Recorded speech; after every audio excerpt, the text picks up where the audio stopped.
ఈమెకేమో హాస్పిటల్లో పరిచయం అయ్యాడు, ఆమెకేమో సోషల్ మీడియాలో పరిచయం అయ్యాడు.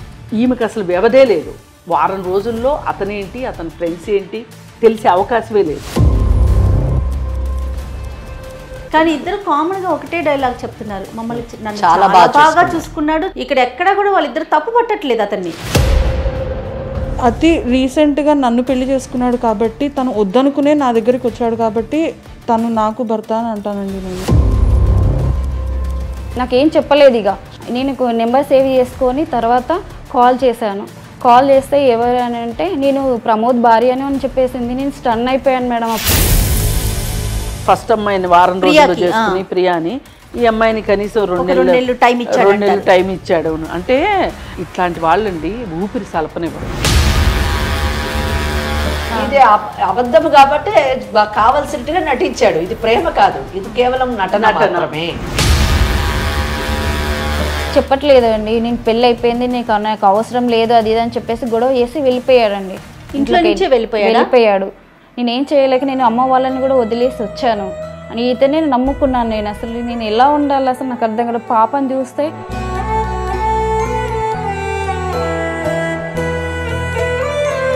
అంటే ఆమెకి ఇంకొక 75 సంవత్సరాల జీవితం ఉంది. 75 సంవత్సరాల జీవితం గురించి ఆమె కేవలం ఒక వారం మాత్రమే వెచ్చిస్తుంది. ఒకవేళ అతను నీతో ఉంటానని వస్తాడు, రేపు ఇంకొక అమ్మాయిని, ఇంకో సుజాతనో మల్లీశ్వర్నో పట్టుకుంటాడు. ప్రేమించడానికి నమ్మకం ఉంది. ఇప్పుడు ఆయన చాలా విశాల హృదయం అని ఇప్పుడు అర్థమైపోయింది మనకి. ఇంటికి ఎప్పుడు వస్తున్నారు? నువ్వు ఎక్కడున్నావు ఫస్ట్ అది చెప్పు. నువ్వు ఇంటికి ఎప్పుడు వస్తున్నావు? నేను ఇంట్లోనే ఉన్నాను. నువ్వు ఎక్కడున్నావు? ఇంట్లో లేవే నువ్వు? అవును, ఇంట్లో లేను. నువ్వు వెళ్ళిపో అని చెప్పావు కదా. వెళ్ళిపో అని చెప్తే వెళ్ళిపోతావా? అవును. నీ ఇష్టమా అంతా? సరే అమ్మ వాళ్ళ ఇంటికి వెళ్ళాను. ఏడు పాపు నన్ను యాడ్చుకో, ఇరిటేట్ చేయకు నన్ను ఊరికే.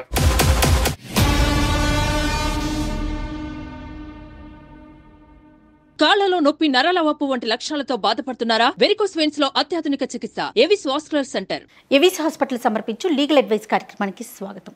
నాతో పాటు ఈరోజు స్టూడియోలో అడ్వకేట్ వెంకటేశ్వరి గారు, అలానే ఫ్యామిలీ కౌన్సిలర్ కృష్ణకుమారి గారు ఉన్నారు. నమస్తే అమ్మ, ఇద్దరికి కూడాను నమస్తే. నమస్తే అమ్మ. సహజంగా స్త్రీ ఏదైనా పంచుకోవటానికి ఇష్టపడుతుంది, దేన్నైనా ఇవ్వటానికి ఇష్టపడుతుంది, ఒక్క భర్త విషయం తప్ప. ప్రియా అనే ఒక అమ్మాయి నా దాకా వచ్చిందమ్మా. లీగల్ అడ్వైస్ కార్యక్రమంలో నాకు ఒక అవకాశాన్ని కల్పించండి, నేను మాట్లాడాలని. తనతో పాటు ఇంకొక అమ్మాయిని కూడా తీసుకొచ్చింది. ఇద్దరు కూడా ఒక పర్సన్ చుట్టూ తిరుగుతున్నారనమాట వీళ్ళిద్దరు. మా ఇద్దరికి అతనే కావాలి, మేమిద్దరం అతనితోనే జీవిస్తాం, ఇద్దరం మేము వదులుకోవటానికి సిద్ధంగా లేము, మేమిద్దరం భార్యలం అని కూడా చెప్తా ఉన్నారు. సరే, ఒకసారి మీతో మాట్లాడిద్దాం, మరొకసారి పరిచయం చేసే. తప్పకుండా. నమస్తే మా ప్రియ. నమస్కారం అండి. మీ పేరండి? సృజన. ప్రియా అండ్ సృజన. ప్రియా చెప్పండి అమ్మా, మీరు నాకు చెప్పారు కానీ మరి పూర్తి వివరాలు మేడం వాళ్ళు ఇద్దరు ఉన్నారు కదా, ఒకసారి చెప్పండి. నమస్కారం అండి, నా పేరు ప్రియా. నమస్తే. మాది ప్రాపర్ వచ్చి కరీంనగర్ అండి. మాకు మ్యారేజ్ అయ్యి 2 years అవుతుంది. ఓకే. మాకు అమ్మ నాన్నలకి ఇష్టం లేకుండా మేము లవ్ మ్యారేజ్ చేసుకున్నాము. నేను బిఎస్సీ నర్స్ చేశానండి. బిఎస్సీ నర్సింగ్ చేసావు? అవును. ఓ వెరీ గుడ్. అతను ఏం చేస్తుంటారు? ల్యాబ్ టెక్నీషియన్ చేస్తుంటారండి. ఓకే. మీ పరిచయం ఎక్కడ ప్రియా? హైదరాబాద్లో హాస్పిటల్కి వచ్చినప్పుడు పరిచయం అయ్యారండి. అప్పటి నుంచి మేము లవ్ చేసుకొని ఇంట్లో ఒప్పిద్దాం అనుకుంటే మా పేరెంట్స్ ఒప్పుకోలేదు, బయటకు వచ్చేసాం, మ్యారేజ్ చేసుకున్నామండి. ఒక్క నిమిషం ప్రియా, ఎందుకు ఒప్పుకోలేదు? కారణాలు ఏమైనా ఉన్నాయా ప్రత్యేకంగా? ఫైనాన్షియల్గా తనకి కొంచెం లేదు, అట్లా అని చెప్పేసి పేరెంట్స్ ఒప్పుకోలేదు. అలాగని చెప్పేసి నేను వదులుకోలేను కదా, ప్రేమించేశాను, అందుకే ఒప్పుకోకుండా మేము వెళ్ళిపోయాము. వాళ్ళ ఇంట్లో కూడా ఒప్పుకోలేదండి. ఎవరింట్లో కూడా ఇద్దరు వైపు ఒప్పుకోలేదు. అంటే కులాలు ఒకటేనమ్మా? కాదండి, ఇప్పుడు 1 year పాప కూడా ఉంది నాకు. ఓ, పాప కూడా ఉందా? అవునండి, 1 year పాప ఉంది నాకు. పాప పుట్టిన కాడి నుంచి అసలు బాగుండడం లేదండి. అతను నాతో బిహేవియర్ చాలా చేంజ్ అయింది. పాప పుట్టక ముందు నుంచి స్టార్టింగ్ బాగా చూసుకున్నారు, చాలా కేరింగ్ చూశారు. కానీ ఇప్పుడు కాల్ చేసిన ఆన్సర్ ఇవ్వట్లేదు, ఇంటికి రావట్లేదు. మీరు పరిచయం అయింది హాస్పిటల్లో, మీకు పెళ్ళి ఎన్ని రోజుల తర్వాత చేసుకున్నారు? ఒక 1 weekలో మేము పరిచయం అయ్యాము. ఎగ్జాక్ట్లీ అప్పుడే మ్యారేజ్ చేసేసుకున్నామండి. 1 weekలోనే? 1 weekలోనే చాలా కేరింగ్ చూసుకున్నారు, చాలా ప్రేమగా చూసుకున్నారు, మ్యారేజ్ చేసుకున్నాము. పెళ్లి తర్వాత బాగానే ఉన్నాడమ్మా. నా నిర్ణయం కరెక్ట్ అనిపించిందా మీకు? ప్రెగ్నెన్సీ టైం వరకు బాగానే ఉన్నాడు మేడం. ప్రెగ్నెన్సీ తర్వాత చాలా బిహేవియర్ చాలా చేంజ్ అయిపోయేది. పాప ఉట్టేసింది తర్వాత చాలా అసలు పట్టించుకోవట్లేదు, ఇంటికి రావట్లేదు, కేరింగ్ తక్కువ అయింది. ఎలా ఉన్నారంటే అసలు ఆన్సర్ ఇవ్వట్లేదు, వస్తున్నారు వెళ్తున్నారు, గొడవ పడుతున్నారు నాకు మేడం. చాలా ఇబ్బంది పెడుతున్నారు. ఏంటి అని. ఎలా ఉంటాడు? పాపతో బాగానే ఉంటాడు, అసలు ఇంటికే రావట్లేదు మేడం.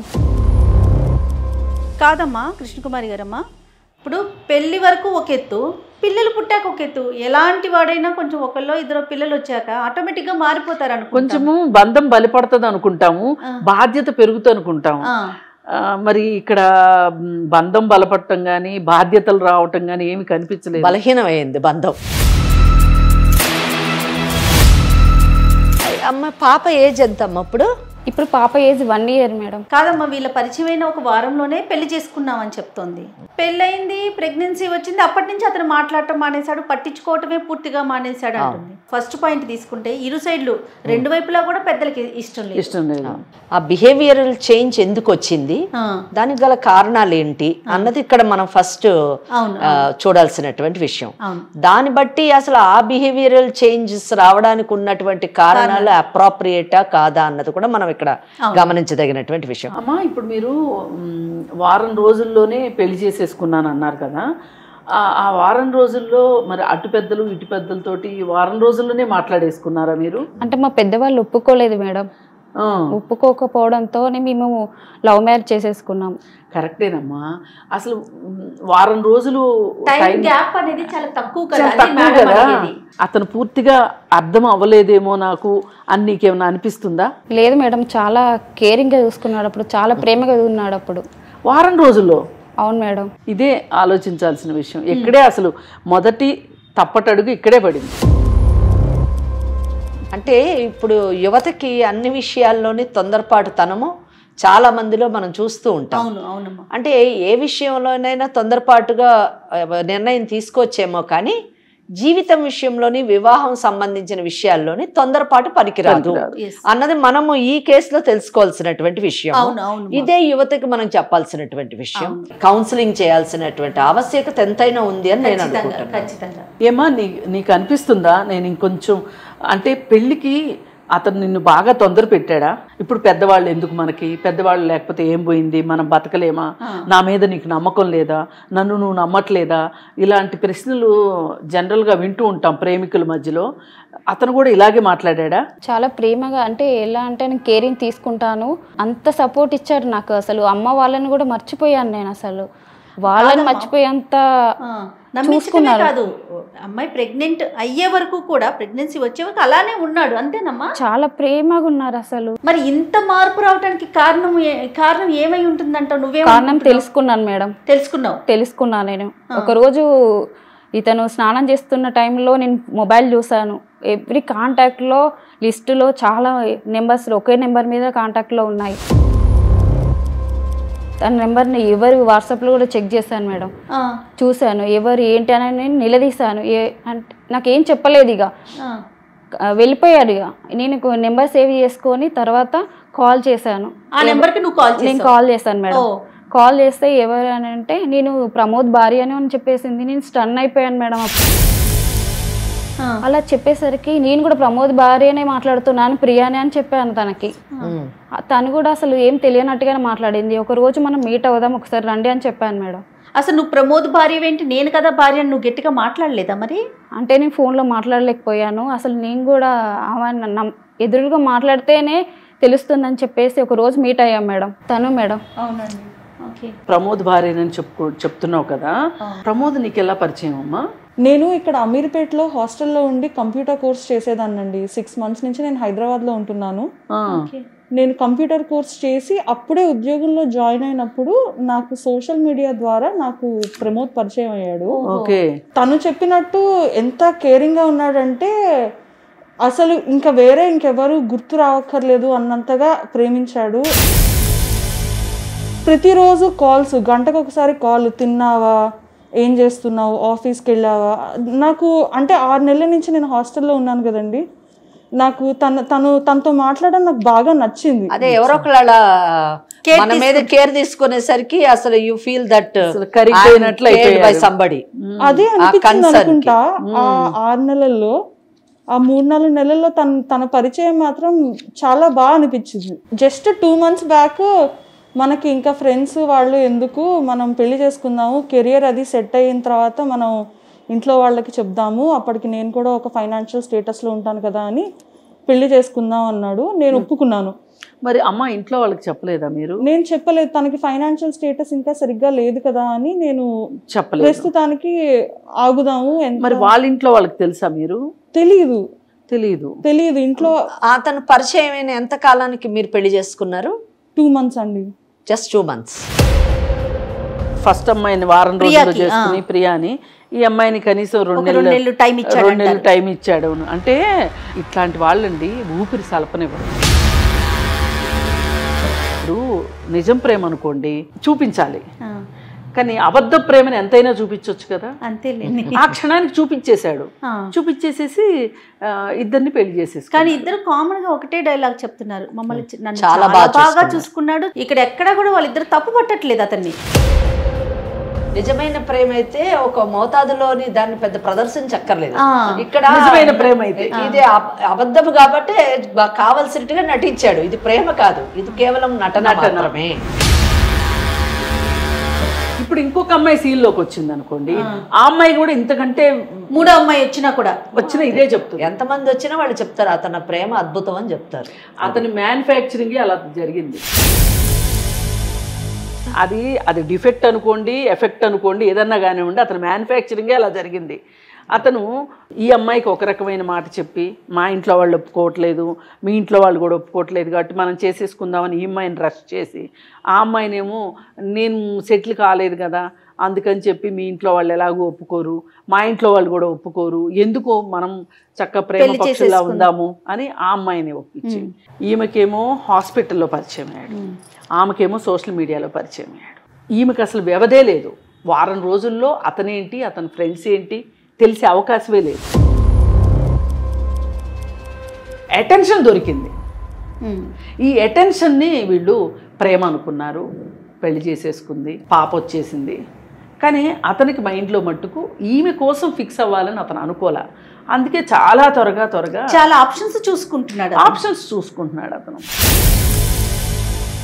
ఈ కేసుని అనలైజ్ చేసినప్పుడు మీరు చూడండి, ఫస్ట్ ఫ్యాక్టర్ ఇస్ దట్, అంటే ఎక్కడ మిస్టేక్స్ ఉన్నాయి, ఎందుకు ఈ పరిస్థితికి వీళ్ళు వచ్చారు అని ఆలోచించినప్పుడు ఫస్ట్ ఫ్యాక్టర్ ఇస్ తొందరపాటు, టైం ఫ్యాక్టర్ నేను ప్రధానంగా తీసుకుంటున్నాను. ఎందుకంటే మనం ప్రియా చెప్పిన కేసు విన్నప్పుడు నాకు ఎంత ఆశ్చర్యం అనిపించిందంటే, 1 వారం రోజుల్లోనే ఆమె డెసిషన్ తీసుకుంటుంది. అంటే ఆ అమ్మాయి హార్డ్లీ ఒక 25 years ఉంటుంది అప్రాక్సిమేట్లీ. అంటే ఆమెకి ఇంకొక 75 సంవత్సరాల జీవితం ఉంది. 75 సంవత్సరాల జీవితం గురించి ఆమె కేవలం 1 వారం మాత్రమే వెచ్చిస్తుంది. 1 వారంలోనే ఒక డెసిషన్ తీసుకోవడము, ఆ డెసిషన్ కూడా ఎంత తొందరపాటు నిర్ణయం అంటే తల్లిదండ్రులకి వ్యతిరేకంగా తను వెళ్ళడము రెండో తప్పు ఈ అమ్మాయి చేసినటువంటి. ఏ తల్లిదండ్రులైనా కానీ తమ బిడ్డ చాలా బాగుండాలి అని కోరుకుంటారు. ఆ బాగులోని ఏమేమి అవసరమో అన్నది వాళ్ళు చూస్తారు. ఈ తల్లిదండ్రులు పెంచారు నిన్ను, ఇక్కడ క్రూయల్ పేరెంట్స్ కాదు మీ కేసులోని. తల్లిదండ్రులు మిమ్మల్ని ఒక ఆడపిల్ల అయినా కూడా ఒక నర్సింగ్ కోర్స్ చేయించి, నర్సింగ్ కోర్స్ అంటేనే జనాలతో సంబంధం ఉన్నటువంటి కోర్స్, అటువంటి కోర్సుని అంటే వీళ్ళు చాలా ఏదో చాలా మూర్ఖులు లేదా చాలా ఆర్థడాక్స్ అన్నట్టు కాదు. వాళ్ళు పబ్లిక్లోకి ఈ అమ్మాయిని పంపించి ఆ కోర్సు చదివించి తన కాళ్ళ మీద తను నిలబడేటటువంటి పరిస్థితికి తీసుకురావడం అంటే, అటువంటి తల్లిదండ్రులు తప్పకుండా ఒక మంచి అబ్బాయిని చూసి ఆ అమ్మాయి భవిష్యత్తు బాగుండేటట్టు పెళ్లి చేసేటటువంటి అవకాశం ఉంది. కానీ 25 సంవత్సరాలు పెంచినటువంటి తల్లిదండ్రుల్ని కాదని వాళ్ళు విస్మరించి వాళ్ళు వద్దంటే, వాళ్ళ అభిప్రాయం వాళ్ళ నిర్ణయం తప్పని తను నిర్ణయం తీసుకొని ఈ అబ్బాయిని పెళ్లి చేసుకోవడం అన్నది సెకండ్ మిస్టేక్. థర్డ్ మిస్టేక్, ఈ షార్ట్ టైం వలన వెరిఫికేషన్ చేయకపోవడము. ఈ అబ్బాయి ఇందాక మేడం చెప్పినట్టుగా కనీసం 1 week లో నిజంగా మేడం అన్నట్టుగా అక్కడ ఫ్రెండ్స్ కానివ్వండి ఎవరు అతని గురించి ఏమీ తెలియదు. వాళ్ళ పేరెంట్స్ ఏంటి, వాళ్ళ బ్యాక్గ్రౌండ్ ఏంటి, ఆయన ఫ్రెండ్స్ ఏంటి, ఆయన ఎడ్యుకేషన్ ఏంటి, ఆయన కాండక్ట్ ఏ విధంగా ఉండింది కాలేజ్లోని అన్నది ఇవన్నీ ఏమీ చూడకుండా she just takes a decision. దేని మీద డెసిషన్ చేసుకుంది? నన్ను చాలా బాగా చూసుకుంటున్నాడు. అవును, నిన్ను వారం రోజులు బాగా చూసుకున్నాడు, మరి 25 సంవత్సరాలు బాగా చూసుకున్న తల్లిదండ్రులు నువ్వెందుకు ఇగ్నోర్ చేసావు? That is the 4th mistake according to. ఇది కాకుండా అన్నిటికంటే క్రూషియల్ థింగ్ ఏంటంటే షీఈస్ వెరీ సైకలాజికల్గా అంటే మానసికంగా చాలా సున్నితమైనటువంటి మనిషి, చాలా వీక్ పర్సనాలిటీ. అంటే ఎవరైనా వచ్చి నేను నిన్ను ప్రేమిస్తున్నాను, నేను చాలా బాగా చూసుకుంటాను అని ఒక యాక్షన్ రూపంలో చూపించగానే ఆమె పడిపోతుంది. ఎందుకమ్మా నువ్వు పెళ్లి చేసుకున్నావు వారం రోజుల్లోనే మేడం ఇందాక అడిగారు, చాలా క్రూషియల్ క్వశ్చన్ అడిగారు. దానికి ఆమె ఆన్సర్ ఏమిస్తుందంటే అతను నన్ను చాలా బాగా చూసుకున్నాడు. ఏంటి అంతే, ఆయన ఎడ్యుకేషన్ చూసి చేసుకున్నానని చెప్పదు, ఆయన జీతం చూసి చేసుకున్నానని చెప్పదు, ఆయన సొసైటీలో ఆయన స్టేటస్ చూసి చేసుకున్నానని చెప్పదు, ఆయన తల్లిదండ్రుల ఒక బ్యాక్గ్రౌండ్ చూసి చేసుకున్నానని చెప్పదు, ఇవేమీ చెప్పదు. షీ జస్ట్ సేస్ దట్ వారం రోజుల్లో నన్ను చాలా బాగా. అమ్మా ఇవన్నీ చెప్పటానికి ఆమెకేమీ తెలీదు, ఆమెకు తెలిస్తే కదా అవన్నీ చెప్తానికి. కని పెంచిన తల్లిదండ్రుల కంటే కూడా రేపు ఇంకా బాగుంటుంది. భవిష్యత్తు అంటే కూడా చాలా సంవత్సరాలు లెక్క ఇట్లేదండి, రేపే అంతే, రేపటి వరకు చూసుకుంటున్నారు అంతే. ఈమె వారం రోజుల్లో ఆ 4 సినిమాలు 5 ఐస్ క్రీములు ఇప్పించగానే అతను చాలా కేరింగ్ అనిపించింది. సృజన, మీ బ్యాక్గ్రౌండ్ ఏంటమ్మా? ఏం చదువుకున్నారు మీరు? నేను బీఎస్సీ కంప్యూటర్స్ చేశానండి. దాని తర్వాత లాస్ట్ ఇయరే గ్రాడ్యుయేషన్ అయింది నాది.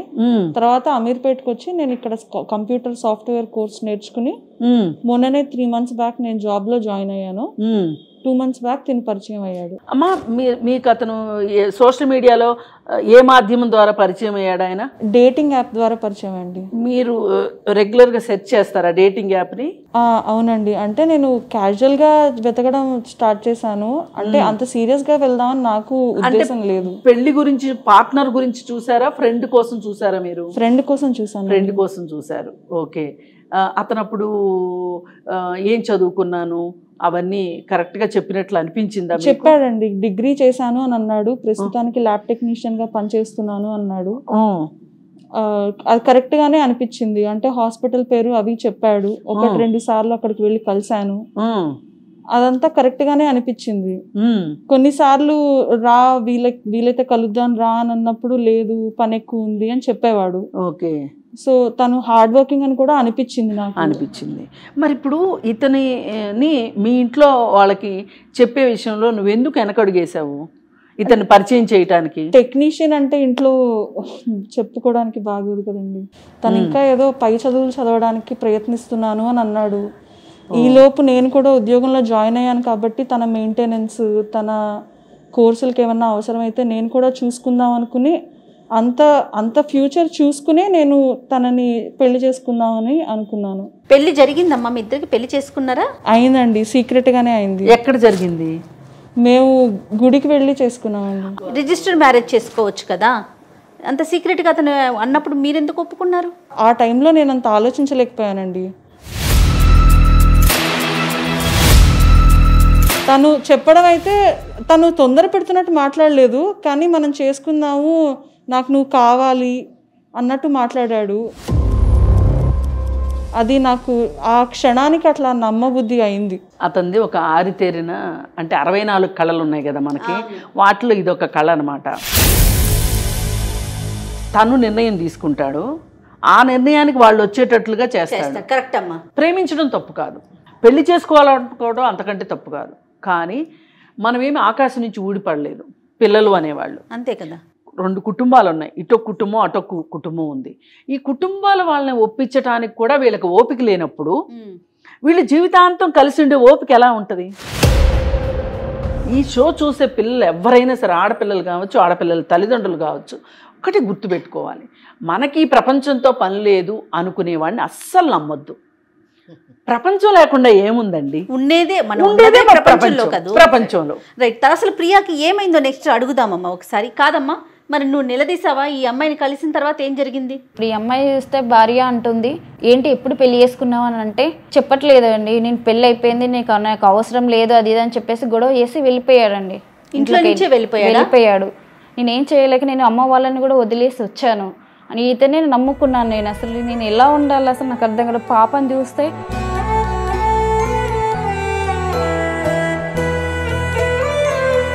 నేనేం అర్థం కావట్లేదు మేడం నాకు అసలు. నాకు న్యాయం కావాలని ఇంత దూరం మీ దగ్గరికి నేను వచ్చాను. మా భర్త చూస్తే అలా ఉన్నారు, ఈవెన్ చూస్తేనేమో నాకు నా మొగుడే అని అంటుంది. అసలు నేను ఏం చేయాలని అర్థం కావట్లేదు మేడం. నువ్వేమంటావమ్మా? అతి రీసెంట్గా నన్ను పెళ్లి చేసుకున్నాడు కాబట్టి, తను వద్దనుకునే నా దగ్గరికి వచ్చాడు కాబట్టి తను నాకు భర్త అని అంటానండి. నువ్వు అడగలేదా ఇంకొక అమ్మాయిని పెళ్లి చేసుకున్నావు, ఒక పాప కూడా ఉంది, మళ్ళీ నన్ను ఎందుకు? నేను అడిగానండి. తన నుంచి వాళ్ళ ఇంటి నుంచి బయటకు వచ్చిన వెంటనే నా దగ్గరికి వచ్చినప్పుడు నేను అదే నిలదీశాను. నీకు తెలియదు అనుకుంటున్నావేమో, మేమిద్దరం కలిసాము, మొత్తం నేను వెనక చూశాను అని అడిగాను. నిలదీస్తే అప్పటి నుంచి నా ఫోన్ కాల్స్ కూడా అవాయిడ్ చేయడం మొదలెట్టాడు. వస్తున్నాడా? ఎవరింటికి వస్తున్నాడు ఇప్పుడు? లేదు, నా దగ్గర కూడా ఏం రావట్లేదు. టైం లైన్ చెక్ చేస్తే తన టైంలో తన వాళ్ళ ఇంటి నుంచి ఎప్పుడైతే బయటకు వచ్చేసాడో అప్పుడు నా దగ్గరకు వస్తాడు. నేను ఫోన్ చేసినప్పుడు ఎత్తాడు, తక్కువ టూకీగా మాట్లాడి వెళ్ళిపోతూ ఉంటాడు. వెనక నుంచి చెక్ చేసి మేము కలిసి ఫోటోలు కాల్స్ అన్ని వెరిఫై చేసినప్పుడు తేలింది ఏంటంటే తనతో ఉంటే తనతో, లేదంటే నాతో. ఇప్పుడు మరి ఇద్దరి దగ్గరికి ప్రెసెంట్ అయితే. సో మరి మీ ఇద్దరు ఏం డిసైడ్ అయ్యారో చెప్తే మేడం వాళ్ళు చెప్తారు మీకు ఏం చేయాలి ఏంటి. ఒకటి మనం క్లియర్గా మాట్లాడుకుంటే, ఇంత నమ్మకం ద్రోహం చేసిన మనిషి నీకు కావాలనిపిస్తుందా? నాకు తనంటే ఇష్టం ఉందండి. ఇంతవరకు తను నాకంటూ మా రిలేషన్షిప్లో తను కాంట్రిబ్యూట్ చేసింది ఏమీ లేదు. నేనే ఇంకా తన మీద డబ్బులు పెట్టి ఏదో కోర్సు చేసింది ఉంది కాబట్టి, నేను చేసిందే ఎక్కువ ఉంది కాబట్టి, నాకు తన మీద ఇష్టం ఎక్కువ ఉంది కాబట్టి నేను తన్ని కావాలి అనుకుంటున్నాను. ఇంత మోసం చేసినప్పటికీ, ఒక అమ్మాయిని ముందే పెళ్లి చేసుకుని ఒక పాపని కని ఈ విషయాలన్నీ దాచిపెట్టి మిమ్మల్ని పెళ్లి చేసుకున్న తర్వాత కూడా మీకు ఇష్టం ఉందా అతని మీద? ఎక్స్ప్లెనేషన్ ఇవ్వడానికి ఏమన్నా అవకాశం ఉంటుందేమో అని అనుకుంటున్నానండి. ఏ రకమైన ఎక్స్ప్లెనేషన్ ఇస్తాడు? అతను సరిదిద్దుకోలేని తప్పమ్మా చేసింది, మామూలు తప్పు కాదు. ఎందుకంటే పోనీ ఇంకొక అమ్మాయిని పెళ్లి చేసుకుందాము అనుకుని ఏదో కుదరక మానేసుకుని తర్వాత మీతో స్నేహం వచ్చి ప్రేమగా మారి మిమ్మల్ని పెళ్లి చేసుకుంటే నువ్వు నీ గతం చెప్పలేదేంటి అని అడగకుండాగానే ఉండొచ్చు. మ్యారేజ్ గురించి చెప్పలేదు మీకు? చెప్పలేదమ్మా, అసలు పెళ్లి లేదు, పిల్ల లేదు, రెండూ లేవు.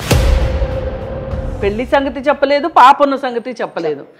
కాకపోతే ఆమెకి ఆ ఉద్యోగం గురించి చెప్పాడు. సరే ఉద్యోగం చేస్తున్నాడు కదా అనుకుంది ఆ అమ్మాయి.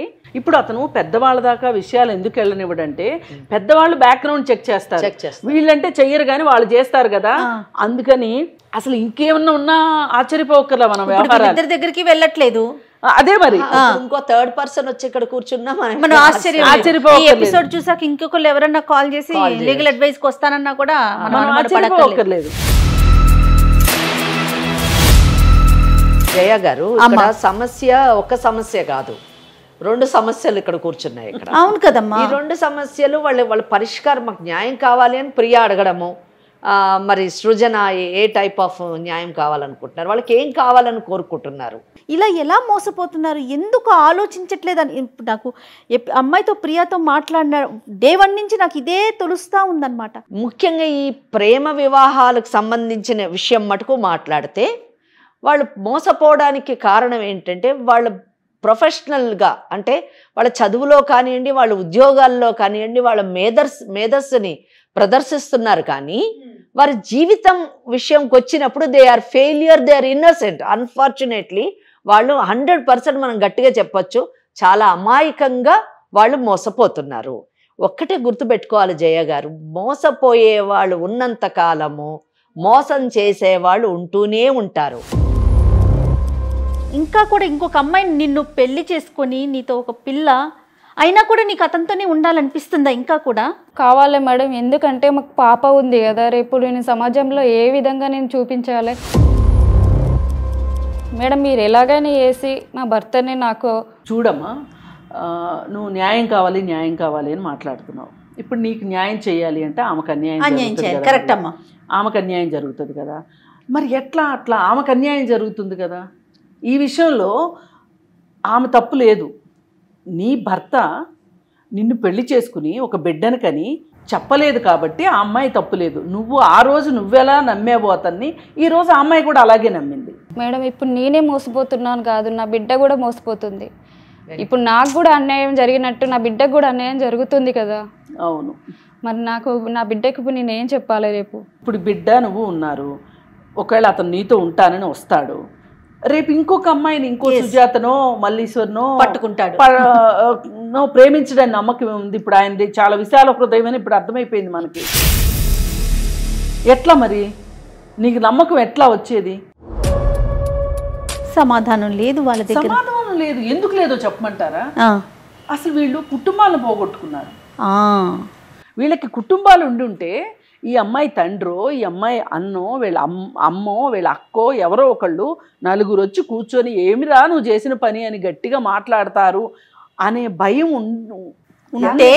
పోయింది కదా. ఎంతైనా అది పనిచేస్తుందండి. ఆమెకు ఒక కుటుంబం ఉంది, ఆమెకు ఒక చదువు ఉంది, ఆమెకు ఒక ఉద్యోగం ఉంది.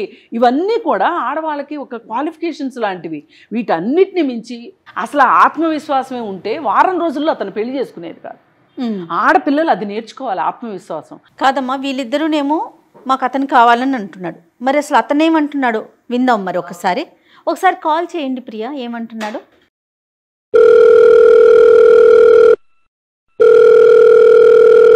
హలో, ఏమండి? చెప్పు, ఎక్కడున్నావు?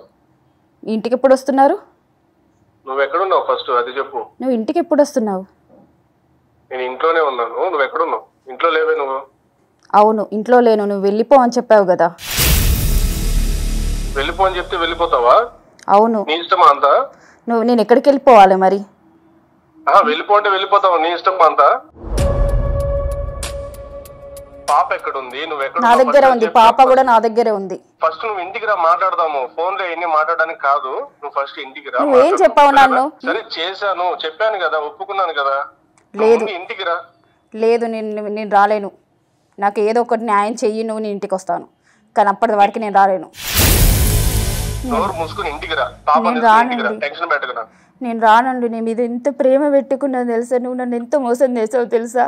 ప్లీజ్ ఊరికే ఏడ్చి నన్ను ఇరిటేట్ చేయకు. ఊరికే ఇట్లా ఏడ్చి నేను అమ్మ వాళ్ళని కూడా వదిలేసి వచ్చాను తెలుసా? నేను ఇప్పుడు నువ్వు నన్ను ఎంత ఏడిపిస్తున్నావు తెలుసా? పాప ముఖం చూసాను. నువ్వు అసలు నువ్వు ఎందుకు చేస్తున్నావు నాకు అర్థం కావట్లేదు. పాప ముఖం చూసాను కాబట్టి నేనేం అనట్లేదు. నిన్ను ఎప్పుడు ఏడుస్తూనే ఉంటావు. వెళ్ళగొట్టావు నన్ను. ఎవరికి చెప్పుకోవాలి నేను? నేను అమ్మ వాళ్ళ ఇంటికి వెళ్ళాను. ఏడు బాబు నన్ను ఏడ్చుకో, ఇరిటేట్ చేయకు నన్ను ఊరికే. పాప ఎక్కడుంది? నువ్వు ఎక్కడున్నావు? నేను న్యాయం కోసం వచ్చాను ఇక్కడికి. ఎక్కడికి వెళ్ళావు? పోలీస్ స్టేషన్కి వెళ్ళావా? వెళ్ళు. ఏం నాకేం భయమా? ఎవరు కావాలి నీకు? ఫస్ట్ నీకు ఎవరు కావాలి? తను కావాలా నేను కావాలా? నేను ఏ పరిస్థితుల్లో తను చేసుకోవాల్సి వచ్చిందో నీకు చెప్పాను కదా. నీకు చెప్పకపోతే అది తప్పు అవుతుంది. నీకు చెప్పాను కదా. చూడు ప్రియా, నా మాటను నువ్వు ఎక్కడ ఉన్నావు కరెక్ట్ గా చెప్పు. నాకు ఊరికే నాకు మెంటల్ ఎక్కించు. న్యాయం కోసం వచ్చాను ఇక్కడికి. న్యాయం కావాలంటే ఎక్కడికి వెళ్ళావు? నేను సుమన్ టీవీ దగ్గరకు వచ్చాను. నీకు ఎవరు కావాలి? నేను కావాలా? సృజన కావాలా? ఇప్పుడు అదంతా కాదు. అవును, నాకు కావాలి ఫస్ట్. నేను కావాలా? సృజన కావాలా ఫస్ట్? తన గురించి నీకు ఎందుకు ఇప్పుడు? అవును, ఇక్కడే ఉంది సృజన కూడా. తన అక్కడ ఎందుకు ఉంది? అవును, మేమిద్దరం వచ్చాము ఇక్కడికి. తన అక్కడ ఎందుకు ఉంది? ఉంది. మాట్లాడు, టెన్షన్ పెట్టకు నాకు. ప్రమోద్, నేను సృజన అని మాట్లాడుతున్నాను. హలో, నువ్వేనా? సృజన అని మాట్లాడుతున్నాను ప్రమోద్. తనుందని నాకు తెలియకుండా, నేనున్నానని తనకు తెలియకుండా చాలా బాగా మేనేజ్ చేసావే. ఎంత మోసం చేసావు ప్రమోద్ మమ్మల్ని. సుజన, నీకు అంతా నేను తర్వాత డీటెయిలింగ్ గా చెప్తాను. తర్వాత ఏం లేదు ప్రమోద్, ఇంకా అసలు తర్వాత ఏం లేదు. అక్కడికి ఎందుకు వెళ్ళావు? ఫ్యూచర్ అంతా నీతో ఊహించుకుంటే నువ్వు ఫ్యూచర్ తర్వాత అంటావేంటి? చెప్పింది నమ్మకు. నమ్మద్దేంటి? నీ ఫోటోలు ఉన్నాయి, నీ పెళ్లి ఫోటోలు ఉన్నాయి, పాప ఫోటోలు ఉన్నాయి, ఇంకేం కావాలి? నమ్మద్దంటావేంటి? సుజన, నేను నీకు తర్వాత అంతా ఎక్స్ప్లెయిన్ చేస్తాను. నువ్వు అక్కడి నుంచి వచ్చేయి ఫస్ట్. నువ్వు ఎక్స్ప్లెయిన్ చేయడానికి ఏం లేదు ప్రమోద్. మేము సుమన్ టీవీకి వచ్చాము. వాళ్ళు మాట్లాడతారు నీతో.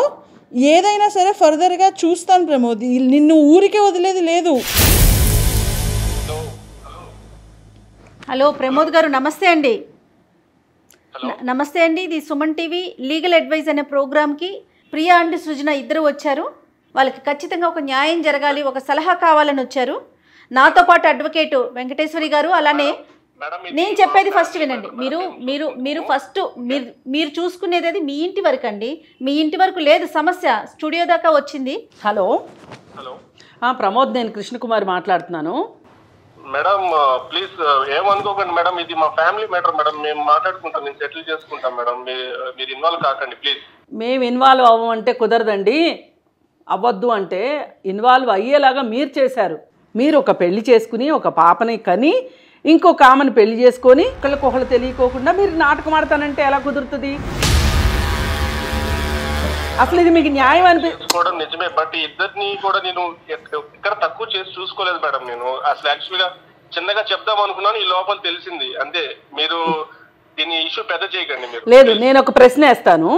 మీ భార్య ప్రియా ఉన్నారు కదా, అవును, ఆమె మిమ్మల్ని పెళ్లి చేసుకున్న తర్వాత ఇలాగే ఇంకొక అతన్ని పెళ్లి చేసుకుని నేను నెమ్మదిగా నీకు తర్వాత చెప్తాను అంటే మీ రియాక్షన్ ఎలా ఉంటుంది చెప్పండి ఒకసారి.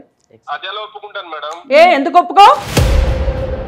ఇక్కడ ఏదో ఒక సమాధానం వాళ్ళిద్దరికి దొరకకపోతే వాళ్ళు డైరెక్ట్గా పోలీస్ స్టేషన్కి వెళ్తారు. పోలీస్ స్టేషన్ నుంచి విషయం కోర్టుకి వెళ్తుంది. అప్పుడు మీకు ఏం జరుగుతుందో మీకు అర్థమవుతుంది. వారం రోజుల్లో పెళ్లి చేసుకుంది అంటే మీరు ఆ అమ్మాయికి ఎంత విలువ ఇవ్వాలి చెప్పండి. ఇప్పుడు ప్రియాని మీరు ప్రేమించే పెళ్లి చేసుకున్నారు కదా. అవునండి. మరి ప్రేమించే పెళ్లి చేసుకున్నప్పుడు మీరు ఇంకొకరిని ప్రేమించి వాళ్ళని కూడా దొంగతనంగా పెళ్లి చేసుకోవాల్సిన అవసరం ఏమొచ్చింది సృజనాని? మేడం తను కూడా నాకు నచ్చిందండి. ఇప్పుడు నేను ఒకటి అడుగుతాను, నాకు నచ్చింది, నా మనసుకు నచ్చింది, చేసుకున్నానండి. అట్లా నచ్చుతారు నాయన.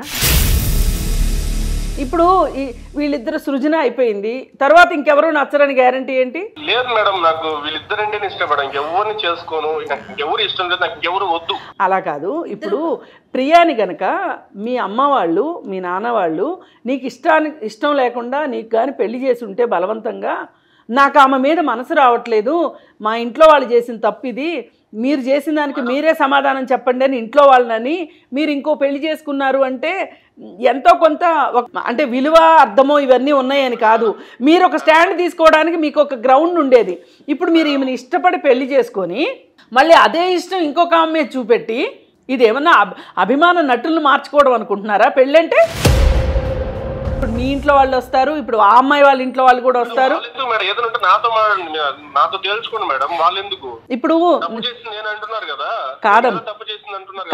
కాదు ప్రమోద్, మీ ఇంటి పేరు చెప్పండి ప్రమోద్ ఒకసారి.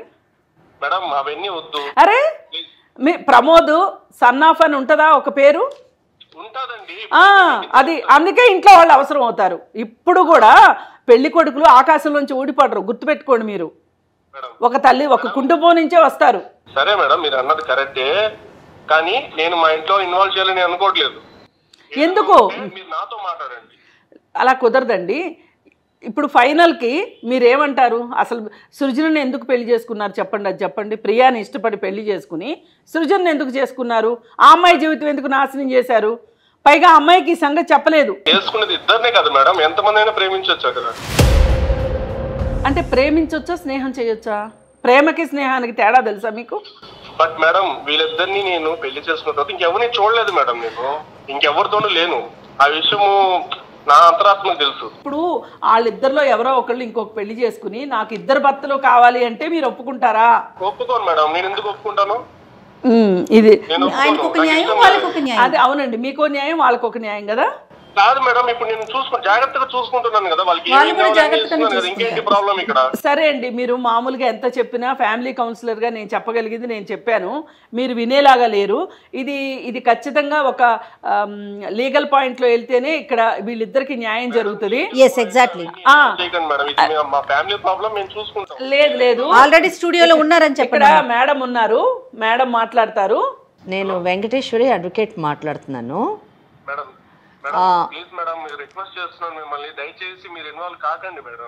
ఈ యొక్క కార్యక్రమం ఉద్దేశం ఏంటంటే, ఎవరైతే సమస్యతో వస్తారో ఆ సమస్యని పరిష్కరించి అది చట్ట పరిధిలోనే పరిష్కరించి పంపించడం ఈ కార్యక్రమం యొక్క ఉద్దేశం.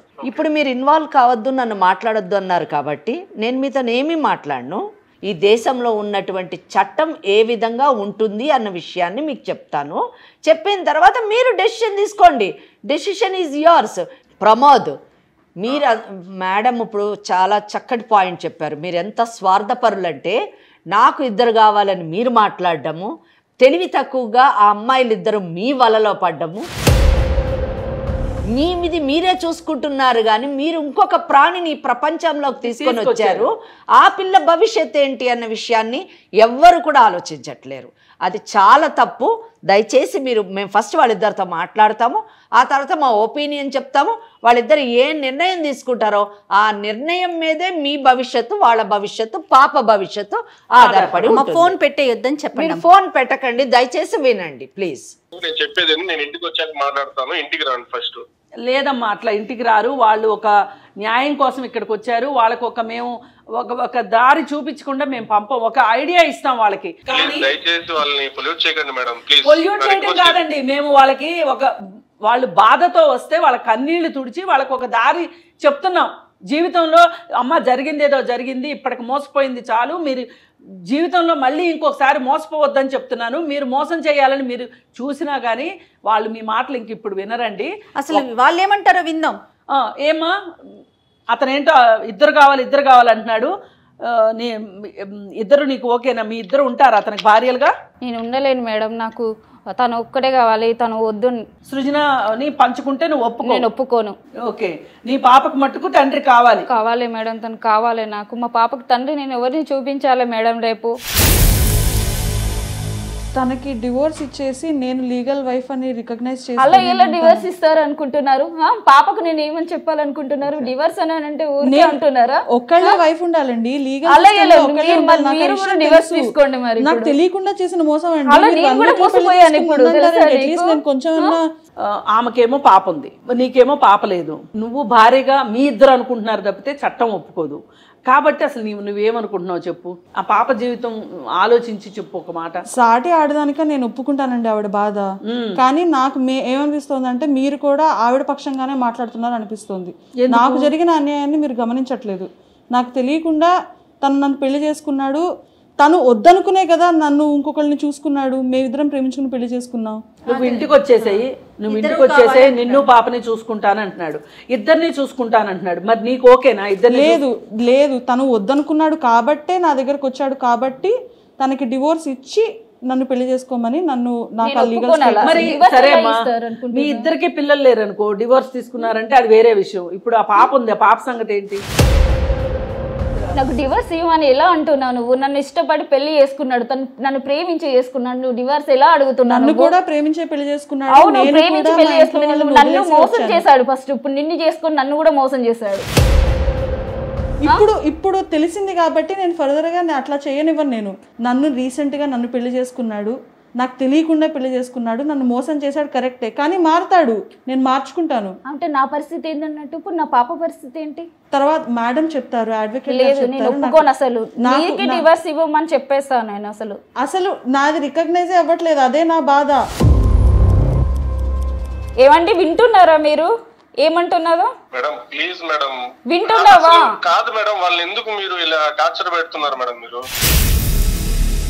అసలు టార్చర్ పెట్టినాడు, నువ్వు బాగానే ఉన్నావు బ్యాక్గ్రౌండ్ లో. మేము టార్చర్ పెడుతున్నారు అంటున్నావు. ఇప్పుడు ఆ అమ్మాయి మా దగ్గరకు వచ్చింది కాబట్టి కనీసం మేము ఈ మాదిరిగా మాట్లాడుతున్నాం. సరే ఇప్పుడు మేము వద్దులే కానీ మాకు కూడా చాలా విసుగ్గా ఉంది. మీ ఊరేంటో చెప్పమ్మా. మీ ఊరు వచ్చి పంచాయతీ పెట్టుకుంటారు వాళ్ళు. మీ అమ్మా నాన్న కూడా కూర్చోబెట్టి ఇలాంటి బాధ్యత లేని కొడుకును కన్నారా అని మీ అమ్మా నాన్న కూడా అడుగుతారు. మేడం నేను మోసం చేశాను అంటున్నారు కదా మేడం, నా మీద నిందలేస్తున్నారు. ప్రేమించాను మేడం, నేను ప్రేమించకుండా ఎలా పెళ్లి చేసుకున్నాను? అంటే ఇద్దరిని ప్రేమిస్తావా?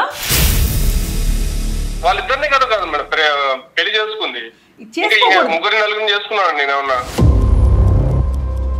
ఒకళ్ళ తర్వాత ఇద్దరిని చేసుకున్నా అంతే, ముగ్గురిని చేసుకున్నా అంతే. నేను ఇద్దరిని ప్రేమించాను, ఇద్దరిని పెళ్లి చేసుకున్నాను. ఇద్దరిని మోసం అయితే చేయలేదు. నేను మోసం చేయడం అంటే ఏంటి? ఇద్దరిని వదిలేయడం. నేను ఇద్దరిని వదలలేదు కదా, వాళ్ళని సంతోషంగా చూసుకుంటున్నాను కదా. ఇప్పుడు ఎవరిని ప్రేమిస్తున్నావు నువ్వు? మేడం నేను ఇద్దరిని ప్రేమిస్తున్నాను మేడం. వీళ్ళిద్దరు కాకుండా కొత్తగా ఇంకెవరిని ప్రేమిస్తున్నావు? ఇంకెవరిని లేదు మేడం, ఎంతమందినైనా ప్రేమించవచ్చు. నాకు ఇంకెవరు వద్దు. ప్రమోద్, ఒక విషయం నువ్వు అంటున్నావు కదా, ఇద్దరిని పెళ్లి చేసుకున్నాను, ఇద్దరిని చూసుకుంటాను, నాకు ఇద్దరు కావాలి అన్నది నీ అభిప్రాయము. అసలు ప్రియాకి సృజనాకి మాత్రము వాళ్ళు ఇంతసేపు మాట్లాడిన దాని ప్రకారము ఏ ఒక్కరో మాత్రమే నీతో ఉంటామో అని వాళ్ళ యొక్క ఇదిని వ్యక్తపరుస్తున్నారు. నువ్వేమో ఇద్దరు కావాలంటున్నావు, ఎలా చెప్పండి? How it is possible? మీరు న్యాయం చేస్తున్నారు కాబట్టి మీరే న్యాయం చేయండి. మేమెవరం న్యాయం చేయడానికి? దేశానికి ఓ చట్టం ఉంది, ఆ చట్ట పరిధిలోనే మాత్రమే నువ్వు కానీ నేను కానీ ఎవరైనా కానీ ఉండాలి. కనుక ఇక్కడ ఎవరో ఒక్కడే ఉండాల్సినటువంటి పరిస్థితి. ఆ ఒక్కరు ఎవరు అన్నది చట్టం చాలా క్లియర్గా చెప్పింది. ఆ విషయం నేను మాట్లాడతాను. ముందు నువ్వు ఈ కాన్సెప్ట్లోంచి బయటకు వచ్చేసాయి. నేను ప్రేమించాను, నేను ఇద్దరిని పెళ్లి చేసుకున్నాను, నాకు ఇద్దరూ కావాలి అన్నది చాలా foolish decision and it is against law. అంతే సింపుల్. మేడం ఎటువంటి పరిస్థితుల్లో నేను వాళ్ళిద్దరిని వదులుకోను మేడం. వదులుకోవాలి. వదులుకోకపోతే వాళ్ళిద్దరు ఏం నిర్ణయం తీసుకుంటారో చూడండి. మాట్లాడండి అమ్మా, మీరు చెప్పండి. ఇప్పుడు ఇద్దరు కావాలంటున్నాడమ్మా. ఇద్దరు భార్యలుగా ఉండటానికి మీకు సిద్ధమేనా? మీరు మాట్లాడుకోండి. లేదండి, నేను కూడా ఒప్పుకోనండి. ప్రమోద్ డివోర్స్ ఇవ్వు. ప్రమోద్ ఏమంటుందో వింటున్నావా? డివోర్స్ తీసుకుంటావా? చేస్తాను, నువ్వు అక్కడి నుంచి వచ్చేయి. నాకు నువ్వు కావాలి. ప్రియా కావాలా, సృజన కావాలా? ఇద్దరు కావాలి మేడం. తనుంటే నేను ఉండను ప్రమోద్, క్లియర్గా చెప్తున్నాను. నేను నాకొద్దు. ప్లీజ్, యాక్చువల్ గా నేను నీకు కూల్ గా చెప్దాం అనుకున్నాను ఈ విషయాన్ని. చిన్నగా నీకు చెప్తావండి, అసలు నాకు అర్థం కాదు. ఏంటి ఇంకో 10 ఏళ్ళు పోయిన తర్వాత కూల్ గా చెప్దాం అనుకుంటున్నాను.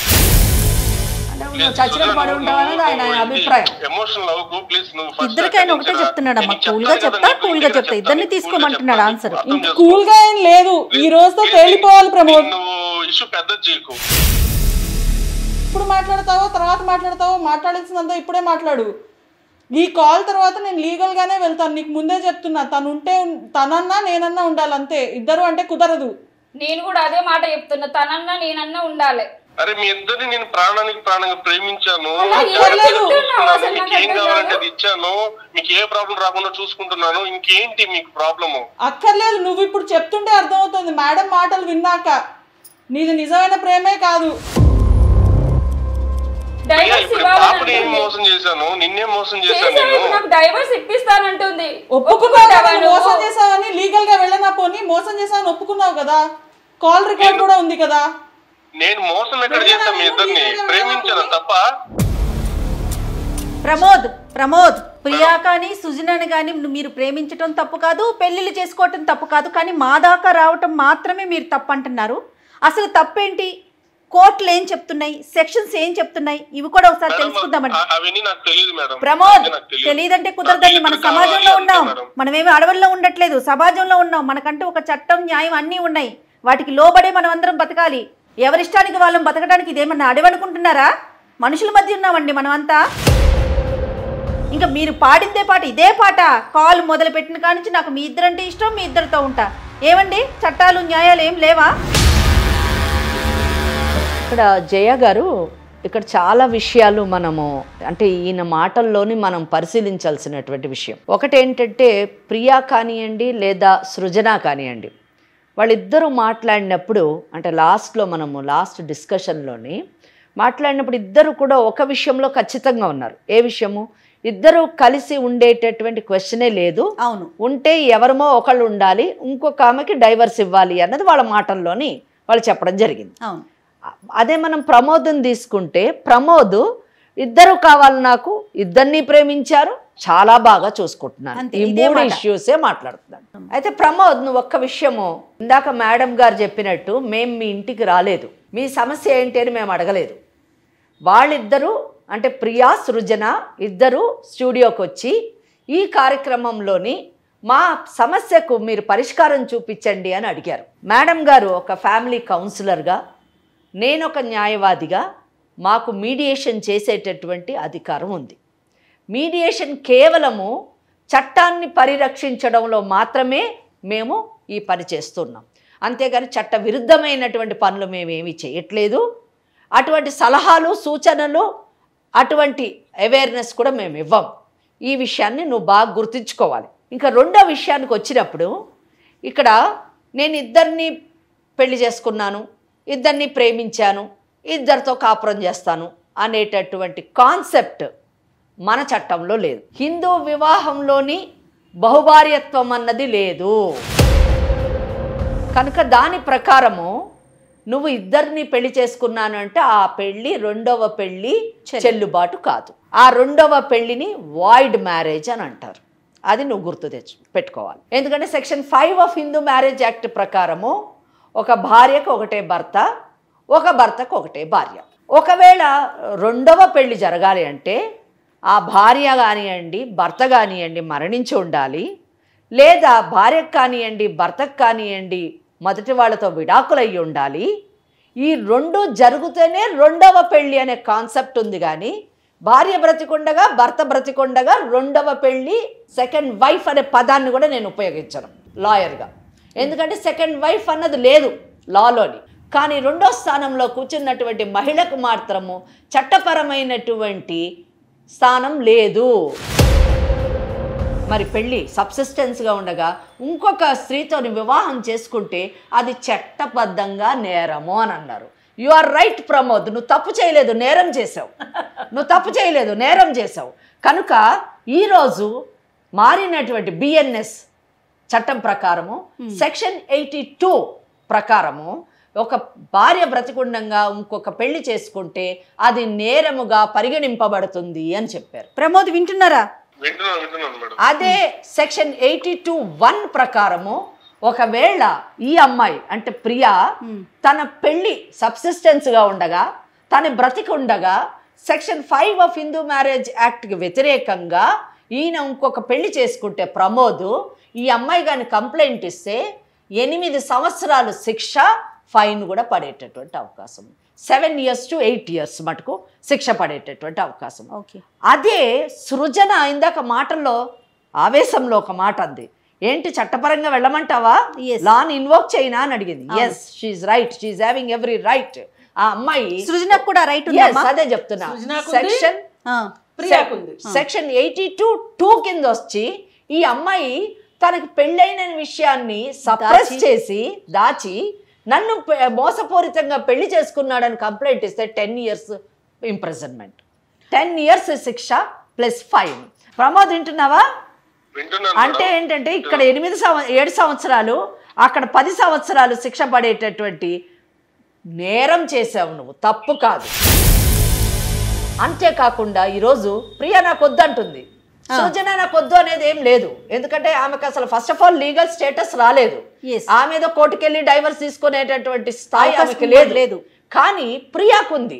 నీవు చేసినటువంటి ఈ నేరాన్ని ఒక గ్రౌండ్గా చూపించి ఆమె డైవర్స్కి వెళ్ళేటటువంటి అవకాశం ఉంది. ఆ సృజన కంప్లైంట్ ఇస్తే 10 ఏళ్ళ లోపలికి వెళ్ళిపోతావు. ఇక్కడ ప్రియా ఈ గ్రౌండ్ చూపించి విడాకులు తీసుకుంటే ప్రియా వెళ్ళిపోతుంది. ప్లస్ ప్రియా కూడా ఒక కంప్లైంట్ వేస్తే 8 years శిక్ష పడుతుంది. So ultimately what is that you are going to achieve లీగల్గా వెళితే? అండ్ అనదర్ పాయింట్, ఇందులోని ప్రతి వాళ్ళు ఇక్కడ కూర్చున్న ఇద్దరు మాట్లాడుతున్న ప్రమోదు వాళ్ళ గురించి మాట్లాడుతున్నారు కానీ ఓకే బిడ్డకి మరి మెయింటెనెన్స్ రావచ్చు. నువ్వు పోయి జైల్లో కూర్చుంటే మెయింటెనెన్స్ ఇచ్చేవాళ్ళు ఎవరు ఉండరు మరి. సో మెయింటెనెన్స్ ఉండదు. కానీ సుప్రీంకోర్టు అండి ఇందిరా శర్మ అనే కేసులోని ఎంత బాగా చెప్పిందంటే, అంటే అజ్యూమింగ్ ఫర్ ఎ మినిట్ వీళ్ళిద్దరూ కలిసి ఒక అండర్స్టాండింగ్లోని చట్టం దృష్టికి వెళ్లకుండా ఏదో మేనేజ్ చేసి నడిపిస్తే మరి రేపు అటువంటి సందర్భాల్లో బిడ్డలు ఏం కోల్పోతారు అనే విషయానికి వచ్చినప్పుడు సుప్రీంకోర్టు ఎంత బాగా చెప్తుందంటే, ఏలినేషన్ ఆఫ్ ఎఫెక్షన్ అంటే ప్రేమలో కూడా భాగాన్ని కోరుకునేటటువంటి భాగాన్ని వేరే వాళ్ళకి పంచిపెడితే ఆ భాగాన్ని ఈ చైల్డ్ కోల్పోతుంది. ఏలినేషన్ ఆఫ్ ఎఫెక్షన్ని పంచుకోవడం అన్నది చాలా దురదృష్టకరమైనటువంటి విషయం. అటువంటి పరిస్థితిలో ఉన్నటువంటి బిడ్డలు ఏమవుతారు? ఒక సైకిక్ పేషెంట్లన్నా అవుతారు, లేదా క్రిమినల్స్ అన్నా అవుతారు.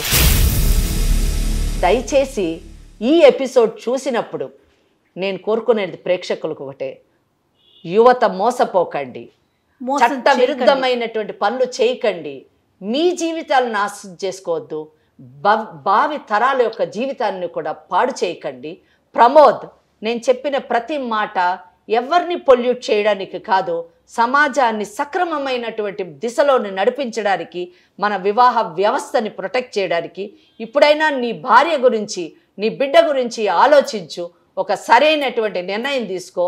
లేకపోతే మాత్రం నువ్వు చాలా సమస్యల్లోని, చట్టపరమైనటువంటి సమస్యల్లోని ఇరుక్కోవాల్సి వస్తుంది. అలాగే నేను సృజనకి చెప్పదలుచుకున్నాను, నేను ప్రియాకి ఏమి చెప్పదలుచుకోలేదు. I'm very very happy and very comfortable and I appreciate Priya. ఎందుకంటే భార్య స్థానం ఎప్పటికైనా పదిలం. ఆ స్థానాన్ని కాపాడవలసినటువంటి బాధ్యత ఫ్యామిలీ కౌన్సిలర్స్ లాంటి వాళ్ళకి కానివ్వండి, ఇటువంటి ఛానల్స్ వారికి కానివ్వండి, లేదా మాలాంటి లాయర్స్ పైన మా పైన ఉన్నది. ఎందుకంటే భార్య స్థానానికి బీటలు వాటినప్పుడు వివాహ వ్యవస్థ కూలిపోతుంది. కనుక అటువంటి పరిస్థితిలోని అటువంటి అవేర్నెస్ కానీ అటువంటి సలహాలు కానీ మేము ఇవ్వము. కనుక సృజన, నువ్వు కూడా యంగ్స్టర్వి, సాటి మహిళనని ఇందాకన్నావు. ఆ విషయాన్ని గుర్తుపెట్టుకొని గౌరవంగా నువ్వు తప్పుకో, నీ భవిష్యత్తుని అందంగా తీర్చిదిద్దు. ఇటువంటి వాళ్ళకి వీలైతే బుద్ధి చెప్పడానికి ప్రయత్నించు. ఇదే నేను చెప్పదలుచుకున్నాను. ఏంటమ్మా సృజన, ఏం ఆలోచిస్తున్నావు? నాకు జరిగింది అన్యాయమే కదండి, మరి నా పరిస్థితి ఏంటి? ఒకటి, ఇప్పుడు ప్రియాకి పాప ఉంది. పాప భవిష్యత్ దృష్ట్యా అతని తప్పుని క్షమించాల్సిన పరిస్థితిలో ప్రియ ఉంది. కానీ నీకు ఒకరిని క్షమించటం కావచ్చు, లేకపోతే మళ్ళీ వాళ్ళ మీద ఆధారపడాల్సిన అవసరం కానీ నీ జీవితానికి లేదమ్మా. ఒకటి గుర్తుపెట్టుకో, చక్కగా చదువుకున్నావు, ఇంకా చదువుకో, నీకు మంచి భవిష్యత్తు ఉంటుంది. ఎందుకంటే ఇలాంటి లీగల్గా సరైన స్టాండ్ లేని పొజిషన్లో నువ్వెందుకు ఉండాలి? నీకేం తక్కువ? నువ్వు తెలిసి దిగలేదు, తెలిస్తే దిగేదానివి కాదు. అతనికి ఇంకొక పెళ్ళి అయింది, ఒక పాప ఉంది అని తెలిస్తే మటుకు నువ్వు పెళ్లి చేసుకునేదానివి కాదు, నాకు అర్థమవుతుంది. అందుకోసం ఏంటంటే, ఎందుకు ఆ పెళ్ళైన వాడు అప్పుడంటే తెలియలేదు, ఇప్పుడు తెలిసింది. అతని వెనక షాడోగా ఉండాల్సిన కర్మ నీకేంటి? నువ్వు నీ జీవితం నువ్వు గడుపు. ఒక్కటే, నువ్వు తొందరపడ్డావు, అంతకంటే చేసింది ఏమీ లేదు.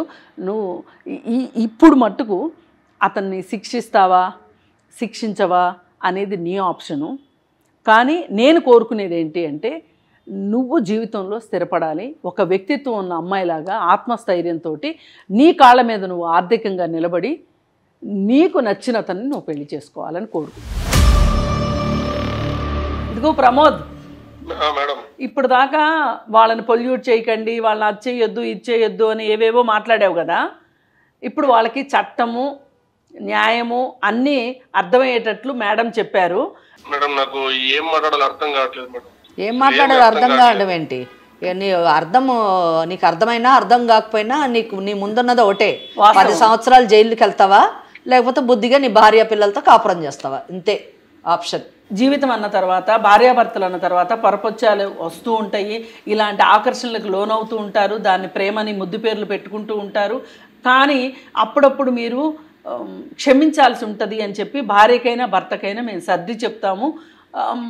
అదే ఉద్దేశంతో, ఎందుకంటే పాప ఉన్నది కాబట్టి, మీరు ఎలాగో కని మర్చిపోయినా కానీ మేమైతే ఒక సోషల్ రెస్పాన్సిబిలిటీ తోటి మేము మర్చిపోము. అందుకని పాప కోసం ప్రియాని కన్విన్స్ చేస్తాము. ఇక నుంచి అయినా సరే అతను మారతాడు, మారకపోతే అతని మెడన కత్తి వేలాడుతూనే ఉంటుంది. కాబట్టి అతను సరిగా ఉంటాడు అని నీ వైపు నుంచి మేము ఆ అమ్మాయికి నమ్మకం ఇస్తున్నాము. నువ్వు ఆ నమ్మకాన్ని నిలబెట్టుకుంటే ఒక మంచి కుటుంబం ఉంటుంది, నీ పాపకి ఒక తల్లి తండ్రి ఉంటారు. మరి ఏమంటావు ప్రమోద్? మేడం నాకైతే ఏం అర్థం అవ్వట్లేదు మేడం. సారీ అయితే చెప్పగలను మేడం, ఇద్దరికి సారీ చెప్తావు అంటే. ఇప్పుడు సృజన ఏమంటుందంటే, ఎట్టి పరిస్థితుల్లోనూ ఆ పాప గురించి అయినా సరే నేను ఆలోచించి నాకున్న స్థానం ఏంటో లీగల్గా నాకు అర్థమైన తర్వాత నేనే తప్పుకుంటాను అని ఆమె చెప్పేసింది. మీరు ఎంత సారీ చెప్పినా మళ్ళీ ఏదన్నా మాయ చేయాలని చూసినా సృజన మాట వినే పరిస్థితిలో లేదు. ఇప్పుడు ప్రియ అయినా ఎంత కోపం ఉన్నప్పటికీ పిల్ల మొహం చూసి నీతో ఉండాలనుకుంటుంది. మరి ఒక నమ్మకాన్ని ఇస్తావా? ఇప్పటికైనా ఇస్తావా? వెరీ గుడ్, ఖచ్చితంగా చెప్పాలి. మరి సృజన, ఐఎమ్ ఎక్స్ట్రీమ్లీ సారీ సృజన, నేను తప్పు చేశాను. ఇక్కడి నుంచి అయినా ప్రియాని, మీ పాపని సరిగ్గా చూసుకో. ఇలాంటివి మళ్ళీ చెయ్యకు, చీప్ ట్రిక్స్ చెయ్యకు అమ్మాయిల మీద. Very good, very good, super. ఇప్పుడు ఇలాగే మాట్లాడుతున్నావు, వీళ్ళు ఉన్నారని ఇలా చెప్తున్నాను. ఇప్పుడు ఇలాంటి రిపీట్ మళ్ళీ ఇంకొకసారి జరిగిందో నేను అసలే ఊరుకోను, ఖచ్చితంగా ఊరుకోను. నిజమని ఎలా నమ్మాలి? ఇంకెవరు రారు, ఇంకా లేరు, నువ్వు పాప తప్ప. చెప్తాను. నువ్వు కూడా క్షమించాలి, నేను చాలా బాధ పెట్టాను. నేనేంటో నాకు ఇప్పుడు అర్థమైంది. ఓకే ప్రమోద్, ఓకే అండి. చట్టపరంగా అంటే ఎలాంటి శిక్షలు ఉంటాయి, ఏం జరుగుతుంది అని మేడం పూర్తిగా వివరంగా చెప్పారు. మీకనే కాదండి, ఇది చూసే ప్రతి ఒక్కరికి కూడా ఒక కన్నువిప్పు కావాలి. వీళ్ళకి కూడా ఒకసారి మీరు కొంచెం పర్సనల్గా ఏదైనా అవకాశం ఉంటే ప్రమోద్తోనూ, అమ్మాయితో, ప్రియతో ఒకసారి కౌన్సిలింగ్ మాట్లాడండి. ఇది మాత్రం అవకాశం ఉన్నా తప్పకుండా ఎప్పుడైనా సరే అమ్మా, మీకే ఇబ్బంది ఉన్నా సరే ఒకసారి కాంటాక్ట్ చేయండి. ప్రమోద్ మీరు కూడా ఒకసారి వచ్చి కృష్ణకుమారి మేడంని కలవండి.